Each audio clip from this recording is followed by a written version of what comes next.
Series হেরে match জিতেছে বাংলাদেশ। জিম্বাবুয়ের বিপক্ষে তৃতীয় ও শেষ ওয়ানডে 7 উইকেটে জিতেছে সফররত দল, অর্থাৎ সিরিজ হেরেছে 2-1 ব্যবধানে। প্রতিপক্ষকে 199 রানে আটকে দারুণ জুটি গড়েন বাংলাদেশের দুই ওপেনার তানজিদ তামিম ও সৌম্য সরকার। 151 রান করেন তারা উদ্বোধনীতে। 94 রান করে আউট হন তানজিদ তামিম। তবে তামিমকে এই রান করতে দিতে 4 বার ক্যাচ ফেলেন জিম্বাবুয়ের ফিল্ডাররা, অর্থাৎ বদান্যতাতেই তামিমের এই রান।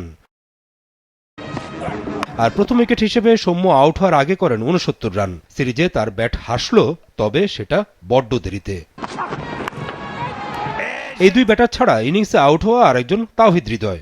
রানের খাতায় খুলতে পারেননি হৃদয়, খেলেন 3 বল।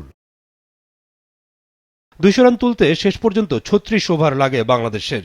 একমাত্র টেস্টের পর ওয়ানডে সিরিজটাও হারল বাংলাদেশ। এর আগে ম্যাচে জিম্বাবুয়ে থেমেছিল 199 রানে, যেখানে 108 রান তুলতেই প্রথম 6 উইকেট হারিয়েছিল তারা।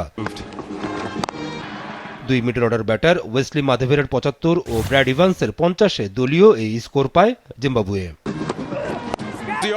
যেখানে পেসার শরীফুল ইসলাম নেন 4, তাসকিন নেন 2 উইকেট।